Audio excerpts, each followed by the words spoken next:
ሰብስክራይብ በማድረግ ቤተሰብ ይሁኑ። السلام عليكم ورحمة الله وبركاته. إن الحمد لله نحمده ونستعينه ونستغفره ونعوذ بالله من شرور أنفسنا ومن سيئات أعمالنا. من يهده الله فلا مضل له ومن يضلل فلا هادي له وأشهد أن لا إله إلا الله وحده لا شريك له وأشهد أن محمدا عبده ورسوله. أما بعد የቤተሰብ ዋልታና ማገር ይህ ርዕስ በቀጥታ የሚመለከተው እድሜያቸው ገፋ ብሎ ትዳር ለመመስረት ያሰቡ ወይም የመሰረቱ ወገኖችን ነበረ። እዚህ የማያቸው ፊቶች ግን አብዛኛዎቹ በጣም ለጋ የሆኑ ፊቶች ናቸው። ይህ በአንድ በኩል በጣም ያስደስታል። ገና በለጋ እድሜያቸው ወደ ምክር ቦታ ወደ መልካም ስነ ምግባር ነጻ ስፍራ ለመምጣት መነሳሳት ራሱን የቻለ የሚያኮራና የሚያስደስት እውነታ ነው። ያም ሆነ ይህ ከርዕሱ ጋር ተያያዥ የሆኑ የተወሰኑ ነጥቦችን በአላህ ፈቃድ የምናነሳ ይሆናል። እንደሚታወቀው አንድ ሰው በዚህ ህይወቱ ላይ ከሚያልማቸው ነገሮች መካከል አንዱ ቤተሰብ መመስረትን ነው።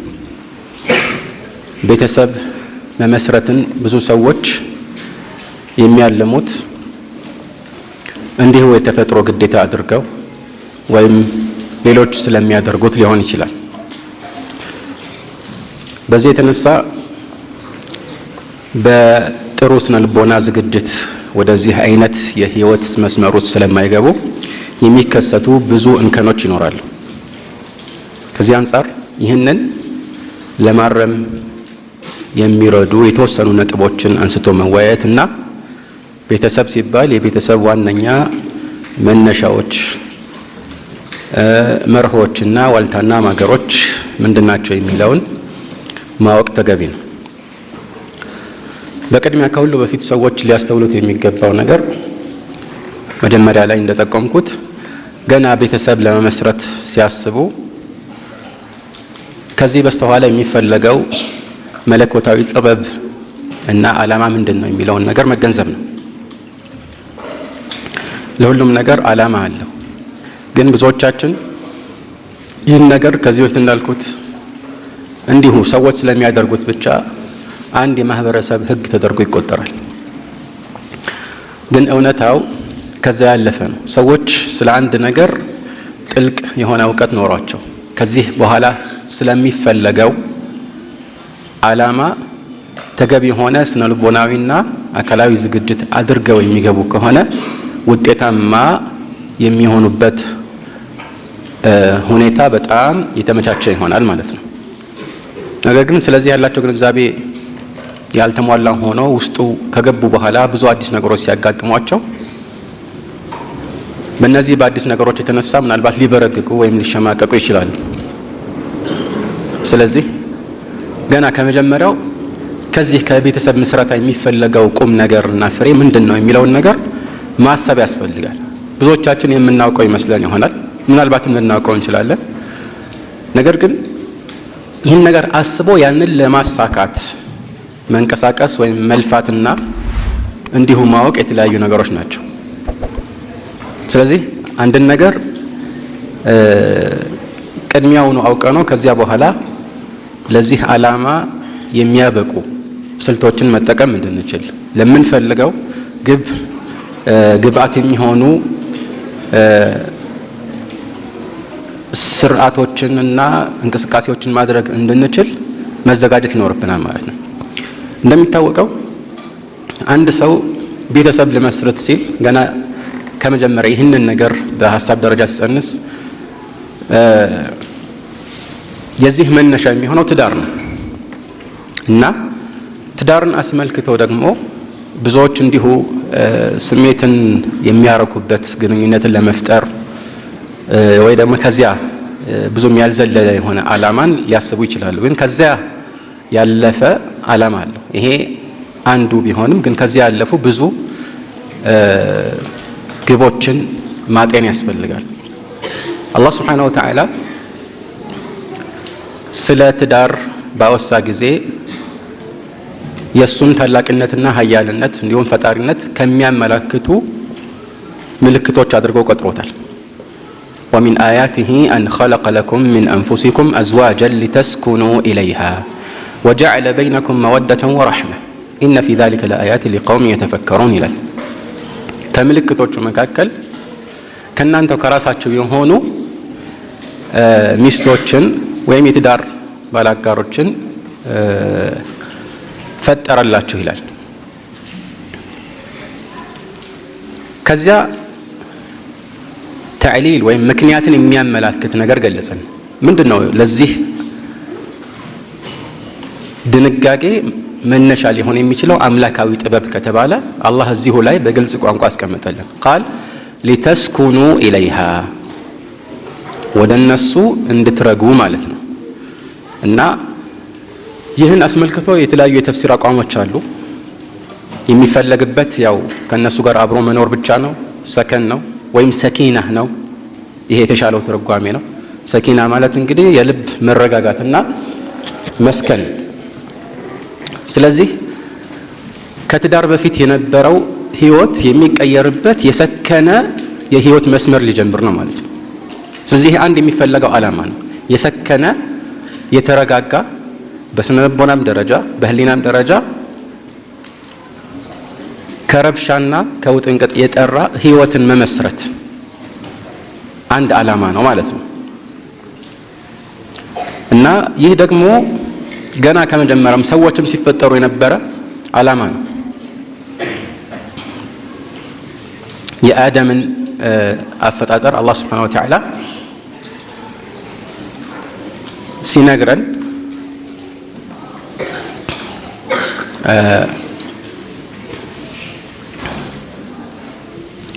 ከሱ ከራሱ ከዚቹ ከአንዷ ነፍስ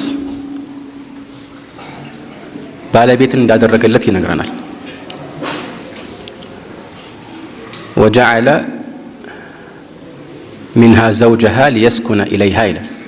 ይህ እውነታ አላህ ሱብሓነሁ ወተዓላ ገና ሰዎችን ከመጀመሪያው ሲፈጥር የደነገገው ጥበብ እንደሆነ የሚያሳየው የአደምንም አፈጣጠር ባወሳ ጊዜ ፊ ሱረት አዕራፍ ወጀዐለ ሚንሃ ዘውጀሃ ሊየስኩነ ኢለይሃ ይላል።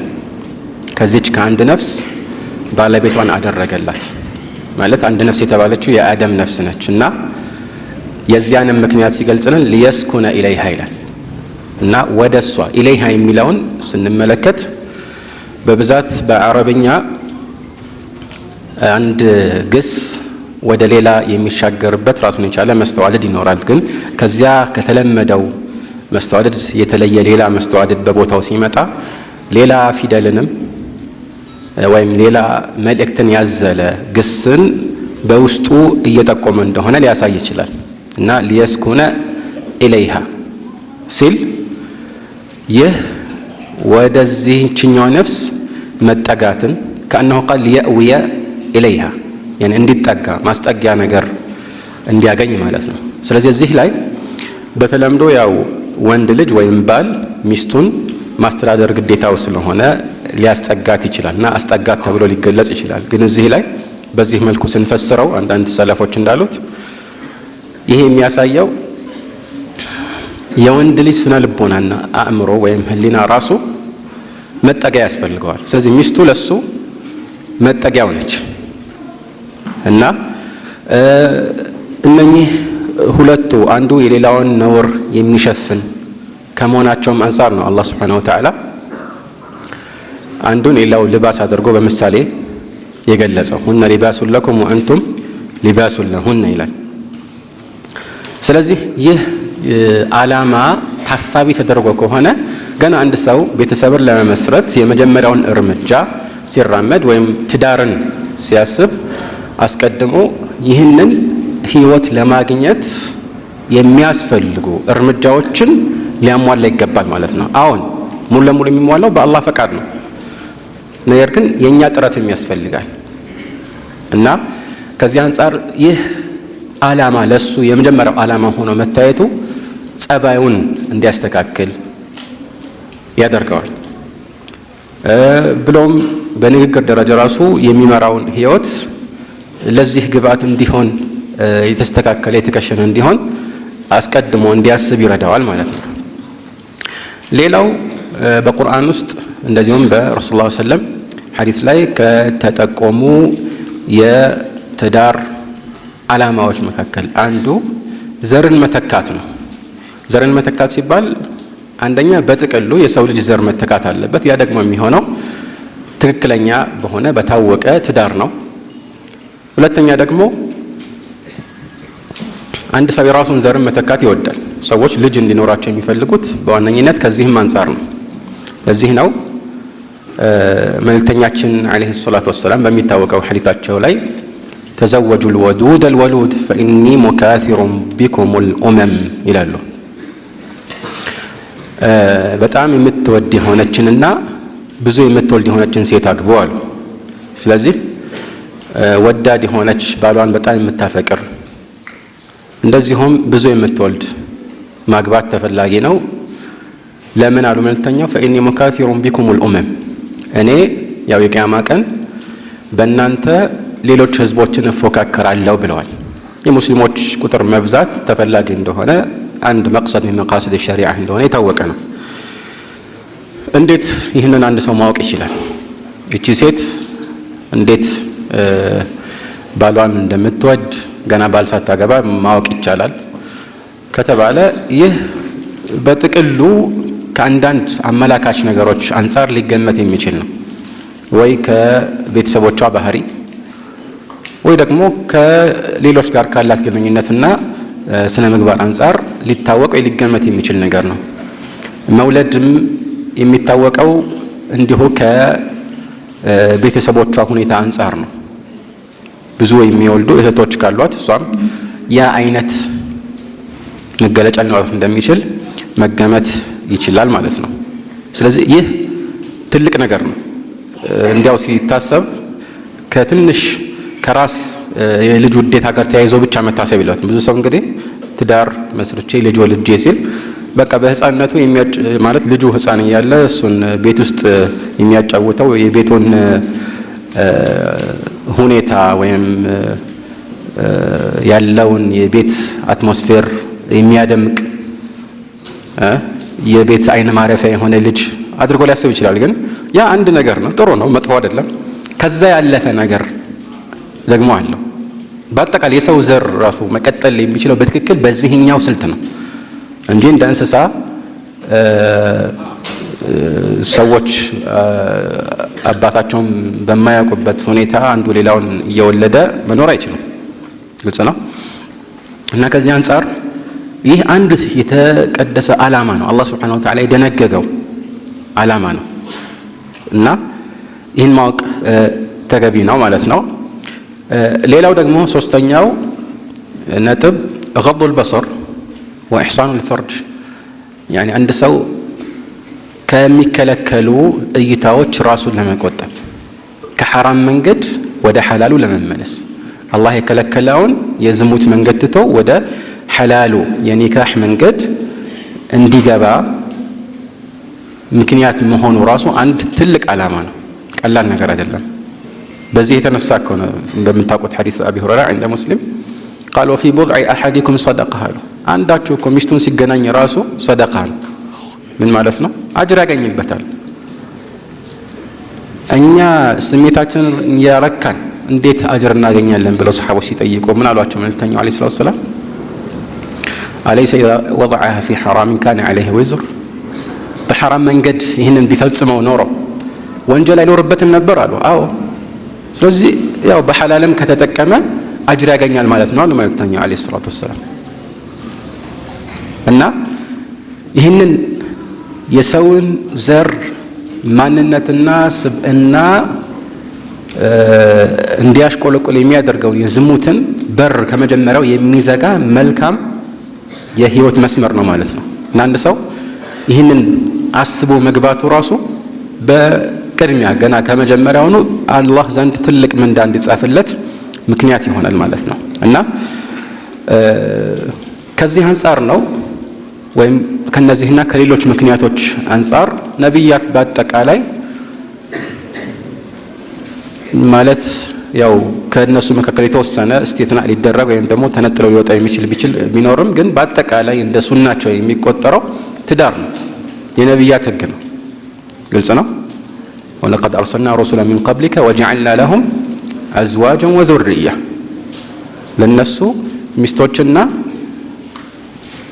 ልጆችን ወይም ዝርያዎችን አድርገንላቸዋል ይላል አላህ ሱብሓነሁ ወተዓላ። እና የነሱም አንድ መንገድ ነው ይሄ ራሱ እዚህ ውስጥ አንድ ሰው እንዲገባ ምክንያት ሊሆነው ይችላል ማለት ነው። እና ወደዚህ ሲያመራ አንድ ሰው ይህ ሊገባበት ያሰበው የትዳር ጥምርና ውል ቀላል ውል አይደለም። አንድ ሰው ሚስት መርጦ ከዛ በኋላ ይህንን ኒካህ ተቀብያለሁ ሲል አቅድ ነው አይደል?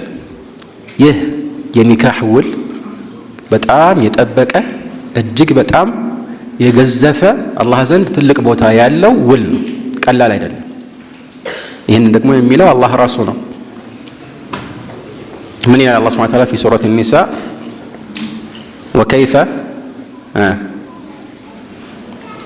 ወከይፈ ተእኹዙነሁ ወቀድ አፍዳ ባዕዱኩም ኢላ ባዕድን ወአኸዝነ ሚንኩም ሚሳቀን ገሊዛ ይላል። ከምህር ጋር በተያያዘ እንዴት ምህራቸውን ትወስዳላችሁ ይልና ከዛ በኋላ ምን ይላል? ወቀድ አፍዳ ባዕዱኩም ኢላ ባዕድን ግንኙነት ወቅት ለሌላ የማታሳየውን ገለዋን ለአንተ አሳይታ አንተም እንደዛው ከዚህ በኋላ እና ብሎም ደግሞ ወአኸዝነ ሚንኩም ሚሳቀን ገሊዛ እጅግ በጣም የጠበቀ ቃል ኪዳንን ከእናንተ ወስደው ሳለ ይላል። ስለዚህ ይህንን ኒካሕን አላህ ሱብሓነሁ ወተዓላ ሚሳቅን ገሊዛን ብሎ ነው የጠቀሰው። እጅግ በጣም ከባድ ሚሳቅ ማለት ነው፣ ሚሳቅ ነው። ይህንን ቃል አንድ ሰው ሊያከብር ይገባል።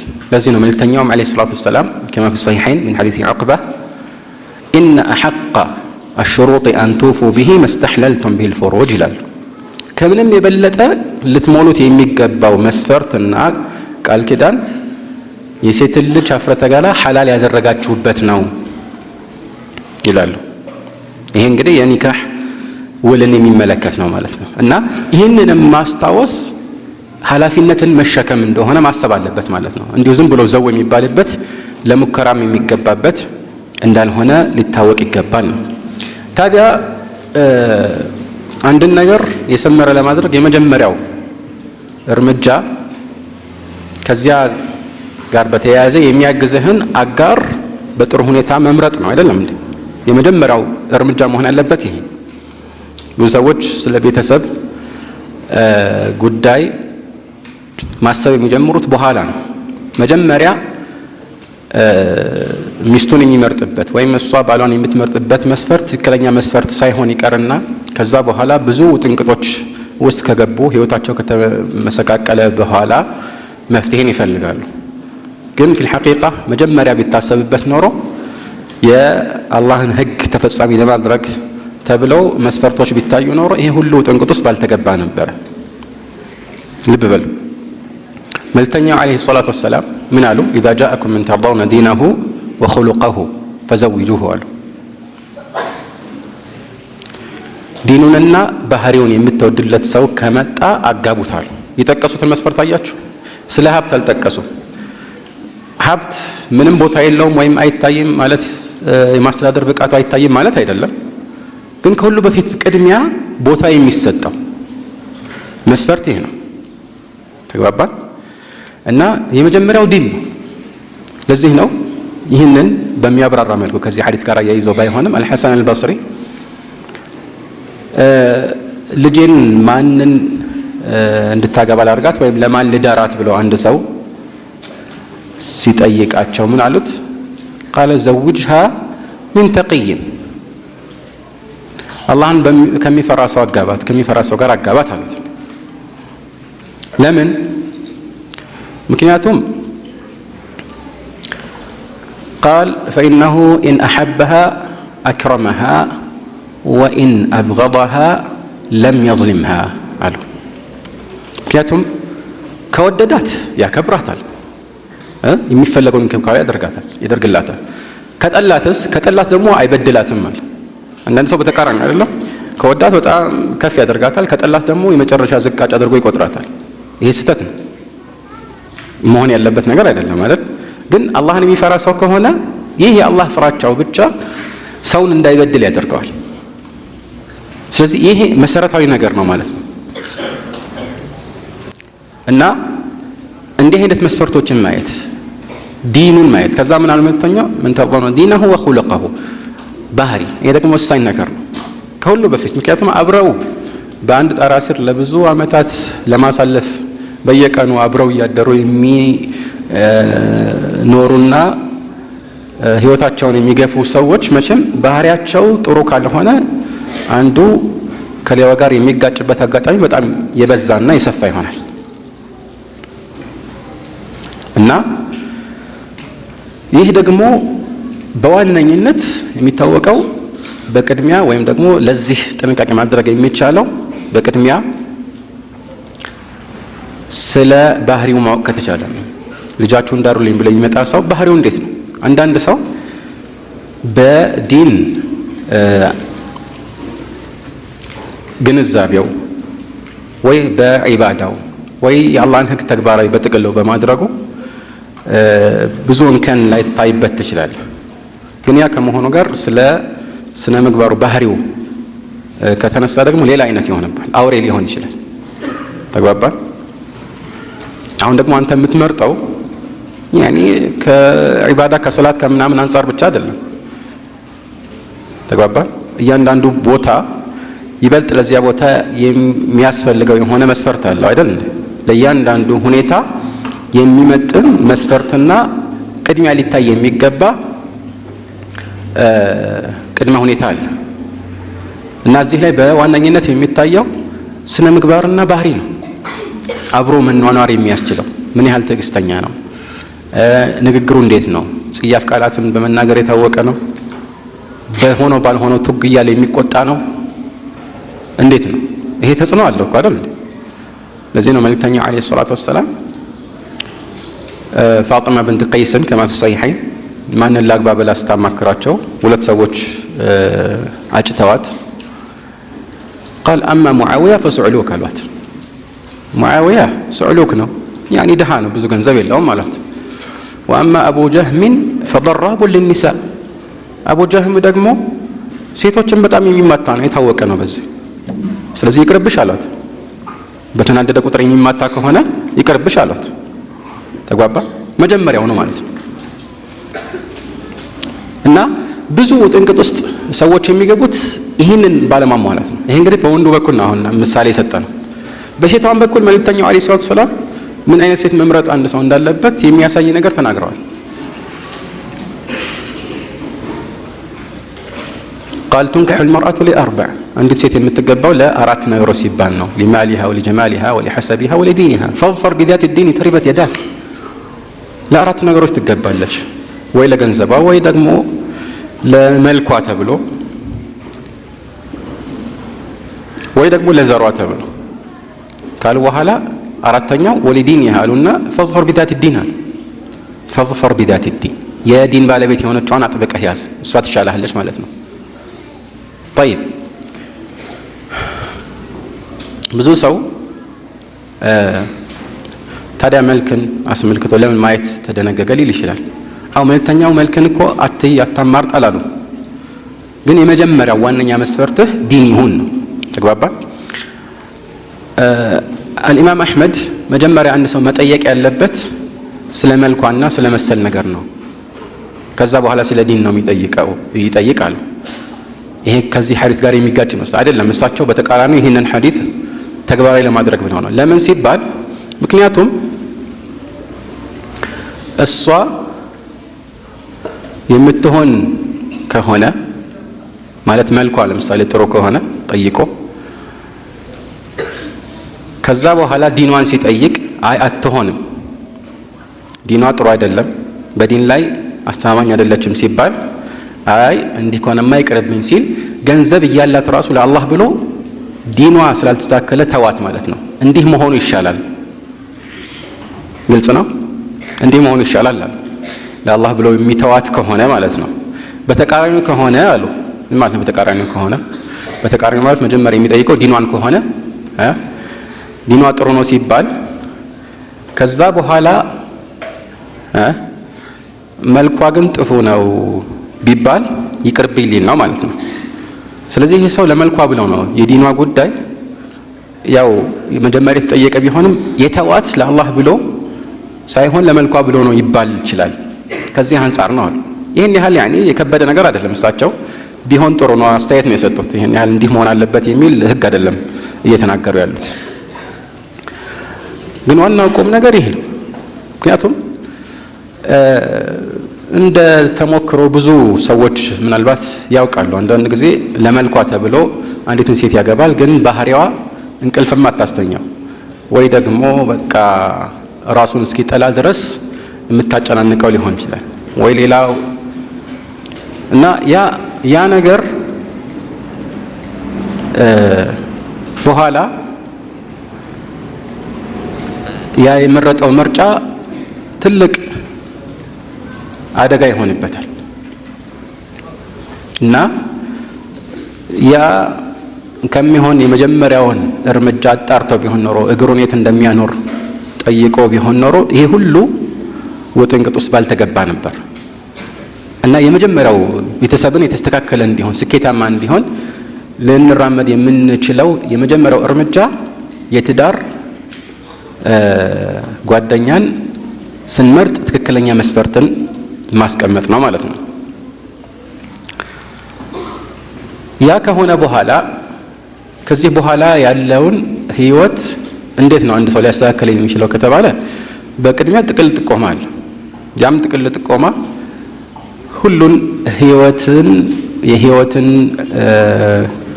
ዘርፍ ከትዳር ጋር በተያያዘ የቤት ውስጥ ጥቃቅን ነገሮችን ሁሉ በአላህ ህግ መሰረት ማስኬድ ከተቻለ ሰላማዊና ስኬታማ ቤተሰብን መፍጠር ይቻላል። ብዙ ሰዎች ቤታቸውን በተቻለ አቅም ዲናዊ ቅርጽ እንዲኖረው ልፋት ሲለፉ አይታይም። ዲን ሲባል በብዛት ትዝ የሚላቸው ያው መስጂድ ሲመጡ ወይ የሰላት ጉዳይ ሲነሳ የተወሰኑ ነገሮች ሲነሱ ነው። ከዛ ውጭ ባሉት ህይወት መስኮች ላይ ሁሉ ግን ዲን ፈራጅ እንደሆነ ይዘነጋሉ። አላህ ሱብሓነሁ ወተዓላ የፈጠረን እሱን በሁሉም ሁኔታና ጊዜ እንድንገዛ ነው። ቁል ኢነ ሰላቲ ወኑሱኪ ወመሕያየ ወመማቲ መኖሬም መሞቴም ለአላህ ነው እያለን ነው። ህይወታችንም ለአላህ ነው። ዝርዝር የህይወታችንም ክፍልም ለአላህ ነው። አላህ ደግሞ በሁሉም ርዕስ ላይ ሁለንተናዊ የሆነ ዲንን ነው ለእኛ ያወርደልን እና በጥቅሉ ይህ ነገር ብዙ ሰዎች ዘንድ የሚዘነጋ ነው። ቤታቸውን ዲን እንዲሁ በተወሰኑ ርዕሶች ላይ ብቻ እንጂ በሁሉም ርዕሶች ላይ ከላይ የሚፈርድ እንደሆነ ሲዘናጉ ሊታይ ይችላል እና የሚኖርበትን ሁኔታ ያለውን የቤቱን አትሞስፌር ወይም ደግሞ ኤንቫይሮንመንት አጠቃላይ አካባቢ ሁኔታ ዲናዊ ቅርጽ እንዲኖረው ማድረግ አውዱን ራሱ የዲን አውድ ማላበስ መቻል ይኖርባቸዋል ማለት ነው። ምክንያቱም የዛኔ በሁሉም ርዕሶች ላይ መግባባት ላይ መደረስ ይችላል። በሆነ ጉዳይ ላይ ጭቅጭቅ ቢነሳ በቃ የሚያግባባን ሁላችንንም ከላይ ሆኖ የሚፈርድልን እና ወደ እውነት የሚመልስን የዲን ህግ ነውና በዚህ ላይ ማንም የተበዳይነት ስሜት እንዳይሰማው ሆኖ በትክክለኛ የዲን ህይወት ውስጥ እንዲመሩ ወይም ህይወታቸውን እንዲመሩ ሊያደርጋቸው ይችላል ማለት ነው። ከዚህ ጋር በተያያዘ በዋነኝነት ያው ልጆች ከመምጣታቸው በፊት ራሱ ባልና ሚስት ይህንን ሊያመቻቹ ይገባል። ምክንያቱም ወደፊት ልጆች ሲወለዱ እንዲህ የተመቻቸ አውድ ውስጥ መወለድ ይኖርባቸዋል እና ያንን ደግሞ ለማድረግ የሚያመቹ ብዙ ሊታወቁ የሚገቡ ነጥቦች አሉ። በዋነኝነት ግን ሁሉም መብቱንና ግዴታውን መረዳቱ ነው። መብቱንና ግዴታውን መረዳቱ ነው። አላህ ሱብሓነሁ ወተዓላ በወንዶች ላይ ለሚስቶቻቸው መብት አድርጓል፣ በሚስቶች ላይ ለባሎቻቸው መብት አድርጓል። ወለሁነ ሚስሉ ለዚ ዐለይሂነ ቢልመዕሩፍ ወሊርጃሊ ዐለይሂነ ደረጃ። ለእነሱም ለሚስቶችም ልክ በእነሱ ላይ እንዳለው አይነት ግዴታ እና የባሎች መብት አለባቸው ማለት ነው። ግን ቢልመዕሩፍ ይላል እና ይህን አስመልክቶ በቅድሚያ ያው የተወሰኑትን መጥቀስ የግድ ነው። ምክንያቱም ዝርዝሩ ውስጥ ከገባን ጊዜም አይበቃንም። ያው ነገሩ በጣም የሚለጠጥም ይሆናል። ግን የተወሰኑ ነገሮችን መጠቆም ከዚህ አንጻር መጀመሪያ ኮምፓሱን እንዲያስተካከል የቤተሰብን ሂደት ፈር እንዲያስይዝ የሚያደርግ ነገር አለ። የመጀመሪያው ምንድነው? በዋነኝነት ከላይ ሆኖ የሚያስተዳድረውና የሚመራው አንድ ሰው እንደሆነ ማመን ያስፈልጋል። አላህ ሱብሓነሁ ወተዓላ الرجال قوامون على النساء بما فضل الله بعضهم على بعض وبما أنفقوا من أموالهم ይላል። ወንዶች በሴቶች ላይ የበላይ ተቆጣጣሪዎች ናቸው። ግልጽ ነው። ስለዚህ ቀዋም ነው፣ ወንድ ልጅ ቀዋም ነው። ይህን በቃ አምኖ መቀበል ያስፈልጋል። ይህንን ስንል ያው ብዙ መልካም እሳቤ የሚያመዝንባቸው ሰዎች ከምን አንጻር ይህንን አጠናክሮ መግለጽ እንደሚያስፈልግ ላይታሰባቸው ይችላል። ግን ዛሬ ያለንበት ዘመን ይህ እውነታ እንዲሸረሸር አንዳንድ ሀገራት ውስጥ ያሉ ባህሎች ብሎም መንግስታዊ ህግጋት የማይፈነቅሉት ድንጋይና የማይቆፍሩት ጉድጓድ የለም። በተቻላቸው አቅም ሴት ልጅ በምንም መልኩ በማይለይ መልኩ እንደ ወንድ ደረጃ ያላት እንደሆነች ለመስበክና ይህንንም በሰዎች አእምሮች ውስጥ ሁሉ ለማስረጽ ይሞክራሉ። ያው ይሄ ውድቅ ነው ለማለት ያው እኛ ቁርአን ይበቃናል አይደል? ቀላል ነው። ግን ከነባራዊ ሁኔታ አንጻር ራሱ ሁሉም በእርግጥ በመብት ደረጃ የራሳቸው መብት ቢኖርም ግን የስነ ልቦና ስሪታቸው ይለያያል። የመሪነት ቦታን መጎናጸፍ የሚችለው ወንድ ብቻ ነው። ሴቶች ውስን በሆኑ ቦታዎች ላይ ብቻ ነው መሪነትን መጎናጸፍ የሚችሉት። እዚህ ነው መልእክተኛው ዓለይሂ ሰላቱ ወሰላም في صحيح البخاري من حديث أبي بكرة نفيع بن الحارث በሚታወቀው ሐዲስ ምን ይላሉ? لن يفلح قوم ولوا أمرهم امرأة ይላሉ። ነገረ ጉዳዮቻቸውን ሁሉ ለሴት የሰጡ ማለት ሴት እንድታስተዳድራቸው ከላይ የሾሙ ሰዎች በፍጹም ስኬታማ አይሆኑም አሉ። ግልጽ ነው።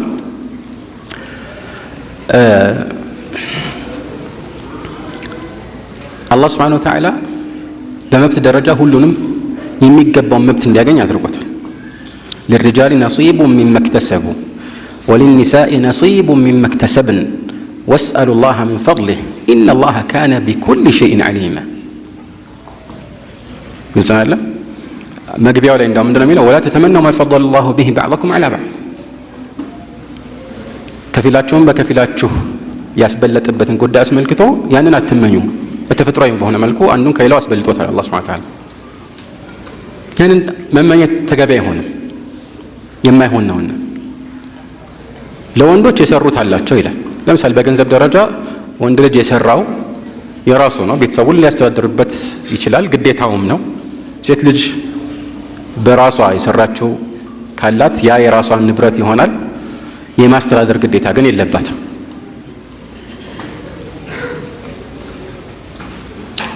ቀጥሎ ምን ይላል? ወስአሉላህ ሚን ፈድሊህ አላህን ከችሮታው ጠይቁ ካለ በኋላ ኢነላህ ካነ ቢኩሊ ሸይን ዓሊማ አላህ ሱብሓነሁ ወተዓላ በሁሉም ነገር አዋቂ ነው ይላል። አላህ ያውቃል የትኛውን ከየትኛው እንደሚያስበልጥ፣ ማንን እንደሚሾም፣ ማንን እንደሚሽር፣ ማንን ኃላፊነት እንደሚሰጥ ሁሉን ነገር ሰዎች ስለ ራሳቸው ከሚያውቁት የበለጠ አላህ ያውቃል። የፈጠረን እሱ ነውና የፈጠረ ደግሞ ስለፈጠረው ይበልጥ ያውቃል አይደል? አላ يعلم من خلق وهو اللطيف الخبير ስለዚህ ይህንን እሺ ብሎ ገና እንዲያው ዝርዝሩ ሳንገባ አፈጻጸም ውስጥ ሳንገባ እጅ መስጠት ያስፈልጋል። ለምን ለዚህ እውነታ እጅ ባለመስጠት የተነሳ የሚነሱ ውዝግቦችና አለመግባባቶች በጣም ብዙ ናቸው። ዛሬ ይህንን እንደ ዓላማ አድርገው የሚንቀሳቀሱ ስም የተሰጣቸው ፌሚኒስቶች የሚባሉ ሴቶች ወይም ይህንን የሚረዱ ሌሎች ወንዶች አሉ። ተግባባን። ግን እንዲሁ ስናውቀው ራሱ እነሱ ዘንድ በቃ በጣም ያደጉ የሚባሉ አገራት ውስጥ ራሱ በመሪነት ደረጃ በዋነኝነት የተቀመጡት ወንዶች ናቸው። ነው አይደለም? ለምን? አይ ሴቶች ሁሉ ላይ ጭቆና ስለነበር ነው አትበሉኝ። እነሱ ከብዙ አስርት ዓመታት በፊት ጀምሮ ሴቶችን እንኳን ከወንድ እኩል አይደለም ከወንድ የበለጠ ለማድረግ እየሞከሩ ነው፣ በመብት ደረጃ ማለት ነው። ብዙ ነገር ተመቻችቶላቸዋል። ማንም የሚይዛቸው የለም። ቤት ውስጥ ልጃቸውን የማሳደግ ግዴታ ራሱ እነሱ ዘንድ የለባቸው። የቤት መብት የሚባል ነገር በምርጫቸው ካልሆነ በስተቀር ማለት ነው የለም። ይህም ብቻ አይደለም፣ የስራ ሁኔታ፣ የትምህርት ሁኔታ፣ ሁሉ ነገር ተመቻችቶ ባለበት አሁንም ከላይ የሚሾሙት ወንዶች ናቸው። ስለዚህ እነሱ ራሳቸው የማያምኑበትን ነገር ነው ወደ ሌላው ለማስተላለፍ የሚጥሩት። ለምን? አይ እኛ ጋር እሺ ሴቶች በባህል በመሳሰሉት ነገር ተጽዕኖ አለባቸው ምናምን ሊባል ይችላል። እዛ ተጽዕኖ በሌለበት ቦታ ለምንድን ነው ከፍ ብለው የማይታዩት ከተባለ የሚለዩበት የስነ ልቦና ስሪት ስላለ። ሴቶች እንደሚታወቀው ስሜታዊነት ያይልባቸዋል። ይሄ ማንም ጋር ሊሆን ይችላል፣ ግን በጥቅሉ ማለት ነው። ያ ማለት አንድ ሰው ማንም ይሁን ማን በጥቅሉ ሁለት አይነት የታመቁ ኃይሎች አሉት። ግልጽ ነው። የመጀመሪያው ቁወት التفكير والنظر የማሰብ የማስተዋል የታመቀ ኃይል ሁሉም ዘንድ አለ፣ ወንድም ይሁን ሴት ጋር። ሁለተኛውም እንደዚሁ። ይሄ ደግሞ ቁወት الإرادة والمحبة والبغض ከኢራዳ ከፍላጎት ጋር የተያያዘ። የመጀመሪያው ከማሰብ ከማስተዋል ከማስተንተን ከማመሳከር ጋር የተያያዘው እምቅ ችሎታ ነው። ሁለተኛው ግን እንደዚህ ከማስተንተን ጋር የተያያዘ ሳይሆን ከፍላጎት ጋር የተያያዘ ነገር ነው። ውስጥ ያለ መውደድ፣ መጥላት፣ መፈለግ የመሳሰሉት ነገሮች ማለት ነው። እነኚህ አሁን የጠቀስኳቸው ጎራዎች ወይም ሁለተኛው የታመቀው ኃይል ሴቶች ጋር ይበልጥ ያየለ ነው። ግልጽ ነው። እና ያ ማለት በዝርዝር ሁሉም ሴት ከሁሉም ወንድ ያነሰ ደረጃ ላይ ነች ማለት አይደለም። ግን ጥቅል እይታ ነው አሁን እየተናገርን ያለ ነው። እና በብዛት ደግሞ ሴቶች የሚወስኑት ውሳኔ ላይ ይህ የታመቀ አሁን ያልኳቸው ፍላጎት፣ መጥላት፣ መውደድ፣ ማዘን፣ መደሰት የመሳሰሉት ነገሮች ተጽዕኖ የሚያሳድሩበት ሁኔታ አለ። እንዲያውም በእንዲህ አይነት ሁኔታ ውስጥ ሆነው የሚወስኑት ውሳኔ በብዛት ትክክል ላይሆን ይችላል፣ ወይም በዚህ ተጽዕኖ ስር ያደረ ሊሆን ይችላል። ግን ከዚህ ስሜት ወጥተው ሴቶችም ቢሆኑ የሚያሰሉት ስልት እንዲህ በንጹህ አእምሮ አስበው የሚያሰሉት ስልት ትክክለኛ ጥሩ ውሳኔ ወይም እንደ ማንኛውም ሰው ጥሩ የሆነ ውጤት ሊያስገኝ ይችላል ማለት ነው። ተግባባን? እና እንዲህ አይነት ነገሮች ይከሰታሉ። እንደ ምሳሌ አምጡ ቢባል ምሳሌ የሆነ ሕግ ማውጣትን በተመለከተ ይሄ ሕግ ባለመውጣቱ ወይም ደግሞ እንዲሁ ተስማምተን የምንወስነው ውሳኔ ከሸሪዓ ጋር በማይጋጭ መልኩ ማለት ነው። ይሄ ውሳኔ ባለመኖሩ ብዙ ሰዎች ጥፋት እያጠፉ ነው፣ ማህበረሰቡ እየተበላሸ ነው። ስለዚህ እንዲህ አይነት ቆራጥ እርምጃ መራመድ ያስፈልጋል ሲባል እሺ ሊሉ ይችላሉ። ግን ልክ ያን ነገር ለመፈጸም የሆነ ሰው ጥፋት አጥፍቶ እሱ ላይ እርምጃ ይወሰድበት ቢባል እርምጃው የሆነ ከባድ ነገር አታስቡ። ለምሳሌ ከሆነ ነገር ማገድ ሊሆን ይችላል፣ ከባድ ነገር ላይሆን ይችላል። የዛኔ በዛ ቅጽበት በጣም ያሳዝናቸውና ይቅርበት ሊሉ ይችላሉ። ሴቶች መጀመሪያ የተስማሙበትን ነገር ማለት ነው። ስሜታዊነት ያይልባቸዋል ማለት ነው። ወንዶች ጋር እንደዚህ አይነት አለ ወይ? ሞልቷል። ግን በጥቅሉ ወንዶች ከዚህ አንጻር በጥቅሉ በግለሰብ ደረጃ ሳይሆን በጥቅሉ የሚሻሉበት ሁኔታ አለ። ሴቶች ደግሞ የሚሻሉበት ሁኔታ አለ አይደለም? ቅድም እንዳልነው እኮ ነው ለሪጃል ነሲቡ ሚማ እክተሰቡ ወሊኒሳኢ ነሲቡ ሚማ እክተሰብና ወስአሉላህ ሚን ፈድሊሂ። አሁን ልጆችን በእንክብካቤ በማሳደግ ወንዶች በፍጹም ሰብር የማያረጉለትን ወይም የማይታገሱትን ነገር እነሱ ታግሰው ይፈጽማሉ አይደል? እንዲህ ትናንሽ ነገሮች ብቻ አይደለም፣ ይሄ ማጽዳትና ብቻ ማለት አይደለም። ከዛም ያለፉ ተለቅ ያሉ ነገሮችን በትዕግስት ሁሉ ጊዜ በየቀኑ ይህንን ህፃን ወይም እነዚህን ህፃን ልጆች እየተንከባከቡ የሆነ ደረጃ ለማድረስ ከሴቶች የበለጠ ማንም የለም። ግልጽ ነው። ሁሉም ቦታ አለው ማለት ነው። ይሄ ደግሞ በማህበረሰቡ ላይ የሚያሳድረው መልካም ተጽዕኖ ቀላል አይደለም ማለት በዚህ የተነሳ እነሱ የሚያበረክቱት አስተዋጽኦ ቀላል አይደለም ማለት የግድ እንደ ወንዶች የሆነ ውጭ ወጥተው የሆነ ስራ ስላልሰሩ ብቻ እዚህ ጋር የሆነ የጎደለ ነገር ውስጥ እንዳሉ የሚሰማቸው ሴቶች ሊኖሩ ይችላሉ። እነሱ ስርዓትን ተከትለው ኢኽላሱ ኖሯቸው የቤት ኃላፊነታቸውን ከተወጡ በእውነታው ጂል ወይም ትውልድን እያነጹና አንድ ትልቅ ትውልድን እየገነቡ መሆናቸውን ሊያስቡ ይችላሉ ማለት ነው። ከዚህ ጋር ተያይዞ ያው የወንድን ልጅ መሪነት እንግዲህ ግዴታ ነው ተባብለናል እና ያ ነገር የግድ ስለሆነ ነው። ምክንያቱም ልክ እንደ አገር በሉት ትንሽ አገር ነው የቤተሰብ ኑሮ ያለበት አንድ ቤት እንደ ትንሽ ሀገር ነው። የግድ መሪ ያስፈልገዋል። ግን ያን አስመልክቶ ወደፊት ኢንሻአላህ የምንጠቅሳቸው ነገሮች አሉ። ያ ሲባል እንዲሁ መብት በመስመር ተሰምሮ ከዚህ መታለፍ የለበትም እያሉ መነቋቋር ማለት እንዳልሆነ ወደፊት እናየዋለን። እና እንደ ምሳሌ አንድ መርከብ አንድ ካፕቴን ሁል ጊዜ ያስፈልገዋል አይደል? መሪ የሆነ ካፕቴን ያስፈልገዋል። ሁለት ግን ሊሆን ይችላል አይችልም። አንዱ ወደዚህ እንሄድ ካለ አንደኛው ወደዚህ እንሄድ ካለ መጨረሻ ላይ ወደ ታች ነው የሚሄደው። ምናልባት ገብቷቸዋል። ወደ ታች ማለት እንደሆነ ታች ሰፈር ማለት አይደለም፣ ሊሰምጥ ይችላል ማለት ነው። እና የግድ ነው የግድ የአንድ አካል መሪነት ያስፈልጋል። ያ አካል ደግሞ በጥቅሉ ከሌላው አንጻር የሚሻልበት ብቃት ካለው በዚህ መስክ ላይ ይሾማል ማለት ነው። እና ብዙ የሚያስቸግር ነገር አይደለም ይሄ ማለት ነው። ከዚህ ጋር በተያያዘ አንድ ወንድ በሚስቱ ወይም ባለቤቱ ላይ ያለው ትልቁ መብት ደግሞ እሱን ልትታዘዘው ነው። ጣዓት ዘውጅ ይሄ ቀላል ነገር አይደለም። ብዙ ዑለማዎች እንዲያውም ለሴት ልጅ ከአባትና ከእናት የበለጠ ትእዛዙ የጸናው የወንድ ልጅ ማለት የባሏ ትእዛዝ ነው። የባሏን መታዘዝ ከአባትና ከእናት ትእዛዝ ይቀደማል ይላሉ። ቀላል ነገር አይደለም። ግልጽ ነው። ለዚህ ነው መልእክተኛው ዓለይሂ ሰላቱ ወሰላም በሚታወቀው ሐዲስ ላይ عند الترمذي وغيره لو كنت آمرا أحدا أن يسجد لأحد لأمرت المرأة أن تسجد لغيرها ብለዋል። አንድ ሰው ለሌላ ሰው እንዲሰግድ የማዝ ቢሆን ኖሮ አይሆንም እንጂ ቢሆን ኖሮ ሴት ለባሏ እንድትሰግድ አዝ ነበር አሉ። ይሄ ነገር አሁንም አስፈላጊ ስለሆነ ነው። ከበታችነት አንጻር አይደለም። አንዱ በጣም የበላይ ወንድ በታች በቃ በዚህ መልኩ አንድ ተሰሚነት ያለው አካል መኖሩ ከጭቅጭቅና ከንትርክ የተሻለ ስለሆነ ነው። ልክ ለምሳሌ እስላማዊ መንግስት የምትመለከት በተለያዩ ሐዲሶች ላይ አምጾ መውጣት የሚከለከለው ከምን አንጻር ነው?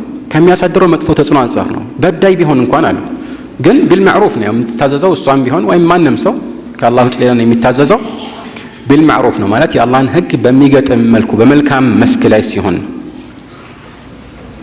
እንጂ የፈለገውን ይበል ከዲንም ጋር ቢጋጭ እሱን እንተዛለው ማለት እንደማይቻል ግልጽ ነው። ይሄ ወሳኝ ነገር ነው ማለት ነው። ሌላውና ምናልባት በብዛት በተለይ በዛሬው ጊዜ ምናልባት ሊጓደል ይችላል የሚባለው ይህንን የትዳርን ዓላማ ሊያሳካ በሚችል መልኩ ሴቶች ለባሎቻቸው ሊዋቡ ይገባል፣ ቤት ውስጥ ማለት ነው። ግልጽ ነው። ተዘዩን አሁን ወንድም እንደዚሁ ግን ያው እንደሚታወቀው ብዙ ልፋት የሚያስፈልገው የሴቶች መጋጋጥ ነው ከወንዶች ይልቅ ማለት ነው እንጂ አብዱላህ ብን አባስ በዚህ ርዕስ ላይ ምን ይላሉ? ኢኒ ለአተዘየኑ ሊልመርአ አው ኢኒ ኡሂቡ አን አተዘየነ ሊልመርአቲ ከማ ኡሒቡ አን ተተዘየነ ሊ ይላል። ለባለቤቴ እኔ መጋያጥ ወይም መዋብን እወዳለሁ ልክ እሷ ለእኔ መዋብ እንደምትወደው ሁሉ ይላል። እና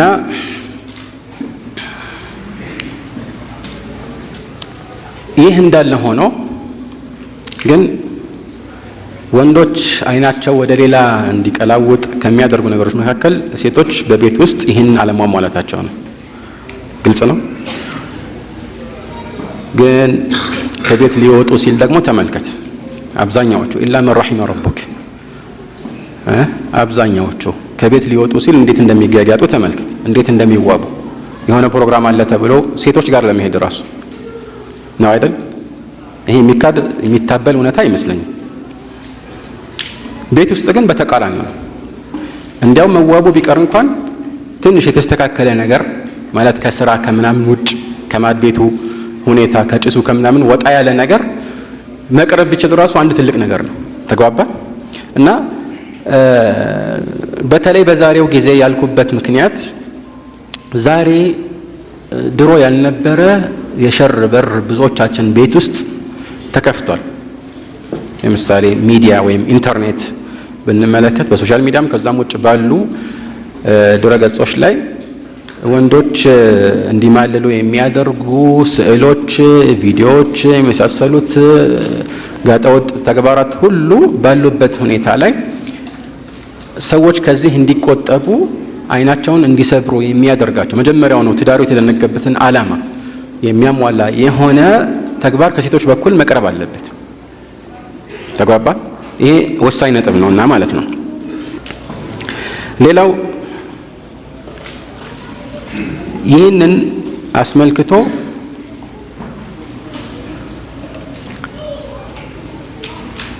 ሴቶችም ወንዶች ላይ ያላቸው መብት አለ። በዋነኝነት መልእክተኛው ዓለይሂ ሰላቱ ወሰላም የጠቀሷቸው መብቶች አሉ።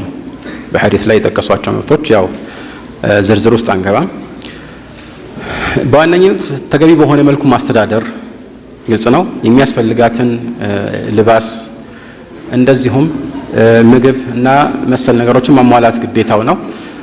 ያ ግን ሲሆን ይህም ይሁን ከዚህ በፊት የጠቀስነው ነገር የሚሟላው ቢልማዕሩፍ ነው። አላህ ሱብሓነሁ ወተዓላ ምን አለ? ወዓሺሩሁነ ቢልማዕሩፍ። ከዚህ በፊትም የጠቀስነው የመብት ጉዳይ ላይ ምን አለ? ወለሁነ ሚስሉ ለዚ ዐለይሂነ ቢልማዕሩፍ። ምን ማለት ነው ቢልማዕሩፍ? ይህ ማለት ሰዎች ዘንድ በተለምዶ ጥሩ እንደሆነ በሚታሰበው በታወቀው ገደብ ልክ ማለት ነው ይላሉ ዑለማዎች። ስለዚህ ይህ አሁን የጠቀስነው የመብት ጉዳይ ፊል ሐቂቃ አዎን ተገቢ ነው፣ ያንን ማክበር ያስፈልጋል። መብትና ግዴታ መለየት ጥሩ ነው። ግን ምናልባት ያ በተወሰነ መልኩ በማይሟላበት ወይ ደግሞ በሚጓደልበት ሁኔታ ላይ ሁሉ መብቴ ተነካ እያሉ ሰዎች እንዲጮሁ ማለት አይደለም። ቀይ መስመር አስምሮ ከዚች መስመር ታልፍና ወየውልህ ማለት አይደለም። እሷም እንደዚህ እሱም እንደዚያው መብቴ ተነካ ግዴታ እንደዚህ ነው እያሉ ልክ እንደ አለቃና እንደ አሰሪ ወይም ከዛም በባሰ መልኩ ቁጥጥር ማብዛት ማለት አይደለም። ቢልማዕሩፍ ተግባባ። መተላለፍ የግድ ነው። ተጋፉል የሚባል ነገር አለ። ጥፋቶች ቢኖሩ እንኳን አንዳንድ ጊዜ እንደላዩ ማለፍ የብልሆች ተግባር ነው፣ የሞኞች ተግባር አይደለም። ሞኝ ምንም አይገባውም ከመሰረቱ ማለት ነው። ግን ወይ ደግሞ የማይሆን እርምጃ ይወስዳል። ግን አንዳንድ ጊዜ ነገሮች እንዲስተካከሉ በር መክፈት ያስፈልጋልና ያንን ለማሳካት ብለን ነገሮችን በተወሰነ መልኩ እንደላዩ ማለፍ ተገቢ ነው። አተጋፉል ይሄ በጣም መልካም ተግባር ነው፣ መልካም ባህሪም ነው። ግልጽ አይደለም? የአልዓፊያ ወይም የመልካም ተግባር 9/10ኛው ተጋፉል ውስጥ ነው የሚል ወሬ አልኢማም አሕመድ ሲሰሙ አይደለም። አልዓፊያ 10 ደረጃዎች አሉት፣ 10ሩም ተጋፉል ውስጥ ነው አሉ። 9/10 ደረጃዎች አይደለም፣ ሙሉ 10 ከ10 ነው። ማለት ከሆኑ ነገሮች ለመላቀቅ በብዛት ሰዎች የሚናቆሩት ለምንድን ነው? በዚህ በመብት ጉዳይና በመሳሰሉት ነገሮች ላይ ሙሐቃ ሲኖርና መጓተት ሲኖር ነው አይደለም? ያ ሲኖር እና ከዚህ አንጻር ተፈጻሚነቱን በተመለከተ እንደ ሂሳብ ድምር እየደመሩ እያሰሉ መሆን የለበትም። አሁን ችግር ሲኖር መወያየት ያስፈልጋል። ግን ጥንቃቄም ያስፈልጋል ማለት ነው። በብዛት የሰመረ ህይወትን ሰዎች እንዳይመሩ የሚያደርጋቸው ነገር ሌሎችን መመልከት ነው። ሌሎችን መመልከት ሲባል በሁለት አይነት መልኩ ሊታይ ይችላል። አንደኛ በዚሁ በተጨባጩ ዓለም ያሉትን በመመልከት ወይም የሚሆኑ ወሬዎችን በመስማት ነው። አንዳንዶች ያልሆነ አስተያየት ለሰዎች ይሰጡና እነሱ ቃል ብቻ ወርወር ያለፉ ይመስላቸዋል። ግን የቤተሰብን ማገርና ዋልታ ያናጋል፣ ትዳርን ያፈርሳል። ግልጽ ነው። አንዳንዶች እንዲሁ እንደ አስተያየት ቡና ሲጠጣ የሚሰጡት አስተያየት ይኖራል። ለምሳሌ ያው ለባልሽ ፊት አትስጭው ይላታል።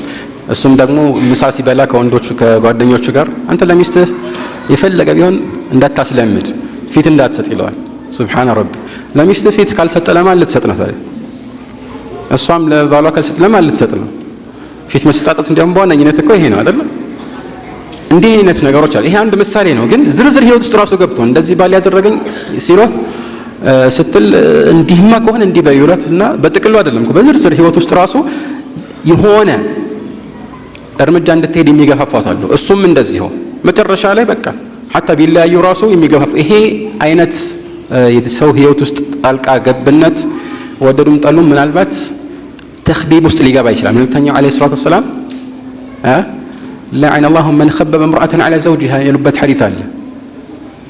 ሴትን በባሏ ላይ ያሳመፀ አላህ የረገመው ነው ብሎ ሴትን በባሏ ላይ ያሳመፀ ቀላል ነገር ነው ይመስል። እርግማን ማለት እንግዲህ ይሄ ወንጀሉ በጣም ከባድ ነው ማለት ነው። ግልጽ ነው። ያም ሆነ ይህ እንዲህ አይነት ሁኔታዎችን አሟልቶ ለመሄድ ችግሮች ሲፈጠሩ ራሱ ያንን ነገር አቅፎ ለመጓዝ የግድ ትዕግስት ያስፈልጋል። ይሄ አንዱ ዋልታ ነው። ትዕግስት ያስፈልጋል። መመካከር የግድ ነው። መመካከር ሲባል ግን ነገሮችን ሁሉ በትንሽ በትልቁ እየጻፉ ከዛ አንድ ቀን እንዲያደርጋል ከተባለ እንደቀደሙ ችግር ያመጣል። ስለዚህ የሚታለፉ ነገሮችን እያለፉ ሲያስፈልግ ብቻ መወያየት የግድ ነው።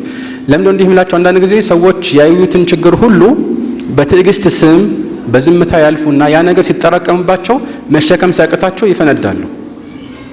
ማለት በቃ ያወጡታል። ከዛ በኋላ የማይኖር እርምጃ ውስጥ ይገባሉ። ግን ገና መጀመሪያ ችግሩ ከፍ ሲል ይሄ ነገር እኮ እንዲህ ቢሆን ይሻላል፣ በዚህ ጉዳይ የኔ አስተያየት እንዲህ ነው ብሎ መወያየት ቢመጣ ሊስተካከል ይችል ነበር። ስለዚህ ዝም ማለት አንዳንድ ጊዜ የሚያመጣው ጦስ ብዙ ነው ማለት ነው። ከሁሉ በላይ ደግሞ በተለይ እርስ በእርስ በመልካም መኗኗርን ለማሳመር ከፈለግን ንግግር ነው የመጀመሪያው ቁልፍ። የብዙዎች ችግር መነሻ ንግግርን አለማሳመር ነው። አላህ በቁርአኑ ወቁል ሊዒባዲ የቁሉ ለቲ ሂየ አሕሰን ኢነ ሸይጣነ የንዘጉ በይነሁም ኢነ ሸይጣነ ካነ ሊልኢንሳኒ ዐዱወን ሙቢና ይላል። ለባሮቼ መልካምን እንዲያውም ከቃላት ሁሉ የተመረጡ ማለት ከሆነ የቁሉ ለቲ ሂየ አሕሰን ያኒ ሐሰና አይደለም ያለ አሕሰን ማለት ከሁሉም የተሻለ ንግግር ቃላትን መርጠው ይናገሩ ማለት ነው። ያንን ማድረግ ተገቢ ነው። ያ ንግግር ተጽዕኖ አለው። መልካም ንግግር ግልጽ ነው። ፍቅርን የሚገልጽበት መልካም ንግግር ለባለቤቱ፣ ለልጆቹም፣ ለሁሉም መግለጽ ወይም ከዛ ጋር የተያያዙ መልካም ነገሮችን ችግር ሲኖር ራሱ ለመተራረም ከተፈለገ ሞራልን በማይነካ መልኩ ያንን ማቅረብ ይቻላል። ከታሰበበት ይቻላል። ግልጽ ነው። ካልታሰበበት ግን ተጽዕኖ መጥፎ ሊሆን ይችላል። ይህንን ማየት ያስፈልጋል። በተቻለ አቅም ደግሞ ራሳችንን ቅድም እንዳልኩት ከሌሎች ጋር በማፎካከር የምንሄድ ከሆነ አደጋ ውስጥ እንገባለን እና ተኽቢብ ወይም ደግሞ የሴቶችን ባህሪ ማበላሸት፣ በባሎቻቸው ላይ ማሳመጽ ወይ የመሳሰሉት ነገሮች በብዛት ከማህበረሰቡ እኛ አጠገብ ካለው ሰው ሊኖር ቢችልም በተዘዋዋሪ ዛሬ በእጃችን ካለው ሞባይል እና በዛ ከምናየው የሚዲያ አቅርቦት ሊገኝም የሚችል ነገር ነው። ሰዎች ዛሬ ገንዘብ ለማትረፍ እንደ ስራ ከያዟቸው መስኮች መካከል በቃ የሆነ ማንኛውም ሰው ሊያዩ የሚችለው ነገር ሁሉ ጥሩም ይሁን መጥፎ በአንዳንድ ሚዲያዎች ላይ በዩቲዩብ ለምሳሌ ማቅረብ ነው እና ህይወታቸውን ሁሉ የሚዘከዝጉ ሰዎች አሉ ማለት እዚህም ሀገር ይሁን ውጭም ማለት ነው። ይህንን ደግሞ የሚከታተሉ አሉ። በቃ ዛሬ ቁርስ የበላሁት ይሄንን ነው፣ ከዛ በኋላ እንደዚህ ያደረግን፣ ከእንቅልፌ ስነሳ እንዲህ ይመስል ነበር፣ ከዛ ለድመቴ ይሄኛውን ገዛው፣ ለውሻ ይሄኛውን ገዛው የሚሉ በጣም የሚደንቁ አይነት ተራ ዝባዝንኬ የሚያወሩ ሰዎች አሉ። እና ያ ትንሽ ተቀባይነት እንዲኖረው የሚጨምሩት ከበስተኋላ ተጽዕኖ አሳዳሪ ነገሮች ይኖራሉ። ለምሳሌ ሴቷ አለባበስ ሊሆን ይችላል፣ የመሳሰሉት ነገሮች እና ከባሏ ጋር ያላት ፍቅር ምናምን እየተባለ የሆነ የሌለ ተምሳሌታዊ የሚመስል ግን እውነታ ያልሆነ ስክሪን አጠገብ ወይም ፊት ለፊት ብቻ የሚቀርብ ነገርን ለሰዎች ያቀርባሉ። ይህንን የሚኮመኮመው ምስኪን ይህንን እያየ እንደዛ መሆን ይፈልጋል። ያ መሆን አይችልም። ለምን ደሞ አይችለው? አንደኛ እውነታ አይደለም፣ ይሄ እንደ ድራማ ነው። ድራማ አይሉትም ማለት ነው። ሁለተኛ ቢሆን እውነት ቢሆን እነዚህ ሰዎች በቃ ገንዘብ አላቸው። በገንዘባቸው ለምሳሌ ማድረግ የሚችሏቸው ብዙ ነገሮች አሉ። አንተም ልክ እንደዛ ልሁን ወይም አንቺም እንደዛ ልሁን ማለት የለብሽም። ብሎም እንደ ቢዝነስ ነው ይሄ ስራው ራሱ። እነሱ ስራ ነው፣ ገንዘብ የሚያገኙበት ነው። ዩቲዩብ ያው ይከፍላቸዋል። እነሱ በዩቲዩብ እነሱ ቪዲዮ ላይ የሚለቀቀው ማስታወቂያ ምንም አይነት ቢሆን ደንታ ስለሌላቸው ያንን እንደ ቢዝነስ ገቢ አድርገው ስለሚወስዱት ያንን ለኛ ተምሳሌት አድርገን መውሰዳችን ብዙ ጊዜ የትዳርን ህይወት የሚያናጋበት አጋጣሚ ቀላል አይደለም ማለት ነው። ግልጽ ነው። ስለዚህ ባለው ዋቂዕ ወይም ደግሞ ተጨባጭ ልክ ራሳችንን ለትዳር ህይወታችን ተገዢ ማድረግና መኖር ይኖርብናል። ከዛ ውጭ በተቻለ አቅም አንዱ ሌላውን ማክበርና እውነታውንም ለሱ መናዘዝ፣ የዋለውን ውለታ ማወቅ፣ የሚከፍለው መስዋዕትነት ማድነቅ ያስፈልጋል። ካልሆነ ደግሞ አደገኛ ነው። ሴቶች አንዳንዴ ይህንን ሊሲቱ ይችላሉ። እኔ አይደለሁም ያልኩት። መልእክተኛው አለይሂ ሰላቱ ወሰላም ሴቶች ያኒ ረአይቱኩና አክተር አህሊ ናር ብለው እናንተና አብዛኞቹ የእሳት ሴቶች ሆናችሁ አይቻችኋለሁ ሲሉ ምን ነው ብሎ ሲጠይቁ ምን አላቸው? መልእክተኛው አለይሂ ሰላቱ ወሰላም ትክሲርና አልላዕነ ወተክፉርና አልዓሺር አሉ። አንደኛ እርግማን ታበዛላችሁ፣ ሁለተኛ መልካም ውለታን ትክዳላችሁ። ሌላኛው ሐዲስ ላይ ምን አሉ? حتى إذا أحسنت إلى إحداهن الدهر ثم رأت منك شيئا قالت ما رأيت منك شيئا قط أو ما رأيت منك خيرا قط. እድሜህን ሙሉ ለአንዷ መልካም ሰርተ ወይ ብዙ ዘመን ለሷ መልካም ውለህላት ከዛ በኋላ የሆነ ነገር ካንተ ካየች ደስ የማይለትን ነገር ካየች ምንም እኮ ኸይር ነገር ካንተ አይቻላቀም ብላ ትክዳለች። እንዲህ አይነት ነገር አለ ማለት ነው። የሁሉም ሴቶች ማለት ሳይሆን እንዲህ አይነት ነገር ሊበዛ ይችላል። ሴቶች የግድ አብዛኛው ሴቶችን ማለት አይደለም፣ በተለይ ሙስሊሞችን ግን ከወንዶች አንፃር ሴቶች ጋር ይበዛል ማለት ነው። ይሄ ነገር ዋነኛው መገለጫው የእሳት ሰው እንዲሆኑ የሚያደርገው ይሄ ነው ለማለት ነው። እና ይህ ደግሞ ተገቢ አይደለም። አላህ ሱብሓነሁ ወተዓላ እንኳን አብሮ የሚኖሩትን አይደለም የተለያዩትንም እንኳን አስመልክቶ ማለት በፍቺ የተለያዩትን እንኳን አስመልክቶ ምንድን ነው ያለው? ወላ ተንሰው الفضل بينكم አለ። በመካከላቸው ያለውን ችሮታ መልካም ውለታ አትርሱ አሉ። ይሄ ከባድ እውነታ ነው ማለት ነው። ከዛ ውጭ ያለው ያው ልጆችን አስመልክቶ በተቻለ አቅም ልጆች ሲመጡ ቅድም እንዳልነው እስላማዊ ተርቢያ ውስጥ እንዲያድጉ ማድረግ፣ በህፃንነታቸው የሚገባቸውን የጨዋታ ክልል እነሱ ሳይቀንሱ መስጠት፣ እዚህ ላይ ሚዛናዊ መሆን ሙሉ ለሙሉ አንዳንድ ሰዎች በቃ ልጄ በጣም ጥሩ እንዲሆንልኝ ይልና በጣም አጥብቆ ሁሉን ነገር እየተቆጣጠረ በጣም እየተቆጣው በጣም እንግዲህ እሱ በጣም የተሻለ የሆነ ስብዕና እንዲኖረው በዚህ መልኩ እንዲያድግ ብለው ነው። ግን በጣም ወጥሮ ሲያዝ አንዳንድ ጊዜ አማራጭ ሲጠፋ የባህሪ መለያየትን ያመጣል። ቤት ውስጥ በዚህ አይነት መልኩ ይቀረጻል፣ ውጭ ደግሞ ሌላ አይነት ባህሪ እንዲኖረው ያደርጋል። ግን እንደ ጓደኛ አቅርበን የተወሰነ የጨዋታ ጊዜ የተወሰነ ደግሞ የቁም ነገር ጊዜ እንዲኖረው እያደረጉ እያለማመዱ መሄድ ያስፈልጋል። ስለ ዲን በግዴታ በማስፈራራት ሳይሆን በውዴታ ወደውት ምክንያቱን አውቆት እንዲሰሩት እዛ ላይ እንዲሰማሩ ማድረግ ተገቢ ነው። ብዙ ጊዜ ይሄ ነገር ይጎድልናል። በማስፈራራት በዛቻ ብቻ ሳይሆን ምክንያታዊነት ቤት ውስጥ መስፈር አለበት በሁሉም ዘንድ፣ እናትም አባትም ልጆችም ምክንያታዊ የሆነ እንቅስቃሴ ምክንያታዊ የሆነ ግንዛቤ እንዲኖራቸው ማድረግ ያስፈልጋል። ልጆች የሆነ ጥያቄ ለምን ብለው ሲጠይቁ ተገቢው መልስ መስጠት ነው። እንጂ ምን አገባህ እያሉ ለምሳሌ የሚያመናጭቁት ከሆነ በቃ አባት አምባገነን እንደሆነ ብቻ ነው የሚገነዘቡት፣ ወይም እናት እንደዛ እንደሆነች ይገነዘባሉ። አልሙሂም ይህ ቤተሰብን የተሳካ አድርጎ መመስረትና በእንዲህ አይነት ሁኔታ ማነጽ በዱንያ ላይ ብቻ ሳይሆን የአኺራም ጥቅሙ ብዙ ነውና በዚህ ላይ ትኩረት ማድረግ ያስፈልጋል። ሙእሚኖች ዱዓ የሚያደርጉት በዋነኝነት ከዚህ ጋር በተያያዘ አላህ መልካም ዝርያ እንዲሰጣቸው መሆኑ ከሚስቶቻቸው ከዝርያዎቻቸው የአይን ማረፊያ እንዲያደርግላቸው መሆኑ ይህንን የሚያሳይ ነው። والذين يقولون ربنا هب لنا من أزواجنا وذرياتنا قرة أعين واجعلنا للمتقين إماما ይላሉ። አኺራም ላይ ጀነትም ላይ ምናልባት ልጆች ለአባቶቻቸው ያማልዳሉ መልካም ስራ ከሆነ የሚሰሩት ዱዓም ያደርጋሉ። ይሄ እንደ ምልጃ ነው የሚታየው ማለት ነው። ግልጽ ነው። ይሄ ራሱ አንድ ቀላል ነገር አይደለም። እንግዲህ ግን ያ መልካም ስራ የሚሰራ ከሆነ ነው። አወልድን ሷሊሕን የድዑ ለሁ እንዳሉት መልእክተኛው ዓለይሂ ሰላቱ ወሰላም قال تعالى والذين آمنوا واتبعتهم ذريتهم بإيمان ألحقنا بهم ذريتهم وما ألتناهم من عملهم من شيء كل امرئ بما كسب رهين ይላል።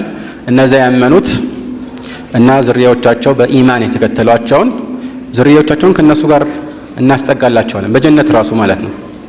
ግልጽ ነው። አንድ ላይ ያደርጋቸዋል አላህ Subhanahu Wa Ta'ala እና ከስራቸው ግን ምንም አንቀንስባቸውም ይላል። ለምሳሌ አባት ትልቅ ስራ ኖሮት ወይ ለወላጆች ትልቅ ስራ መልካም ደረጃ ኖሯቸው ልጁ ያነሰ ከሆነ ወይም በተቃራኒ ልጁ ከፍ ብሎ ወላጆችን ይዝቅ ቢል አላህ አንድ ላይ ያደርጋቸዋል። ይሄ እንደ ሸፋዓ ነው ማለት ነው።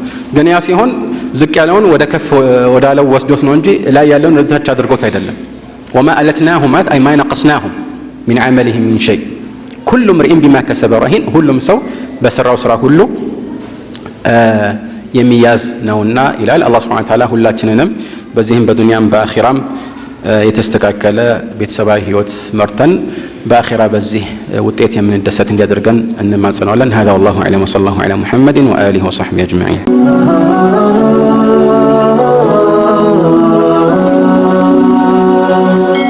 ሰብስክራይብ በማድረግ ቤተሰብ ይሁኑ።